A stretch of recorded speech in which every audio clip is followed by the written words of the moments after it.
sizlarga Magigar dominant pultini to'liq full versiyada ustanovka qilinganini ko'rsatamiz. Buni aniq ko'rmagansiz. Olib qolgan M7 Cobalt moshlarimiz to'liq holatda bitdi. Birinchi o'chirdi bilan faralariga E7 lupali elektron ustanovka qilib berganmiz. Malibu signallar bilan birga. Salon qismida birinchi o'chirdi o'zini monitorini olib tashlab, mana bunaqa TCC3 2K modelini ustanovka qilib berganmiz. Orqa kameralari bilan birga. Ko'rishingiz mumkin, ancha tiniq aqlli ishlayapti. Palasalar ham urilib burganlarda o'ngga chapga qayiladigan bo'ladi.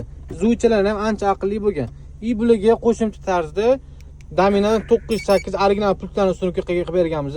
Full versiyada. Full degani nima degani? Podigriflar turibdi mana. Butdan zavod qilgan paytinglarda Magigardan yoqib qo'yishi mumkin. Podigrifinglar qizib turadi.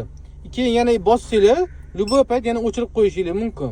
Bu yoq tomoni ham yoqsa bo'ladi, bu yoq tomoni ham yoqsa bo'ladi, farqi yo'q.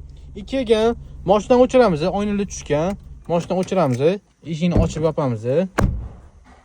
Sentr zamon ishlatsa, mana oyna ko'tarmaydi. Ichkaridan ishlatsa ham ko'tarmaydi.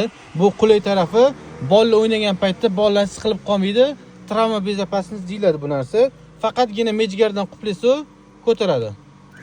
Mana qupladi, ko'tardi, ketmay-ket ko'taryapti.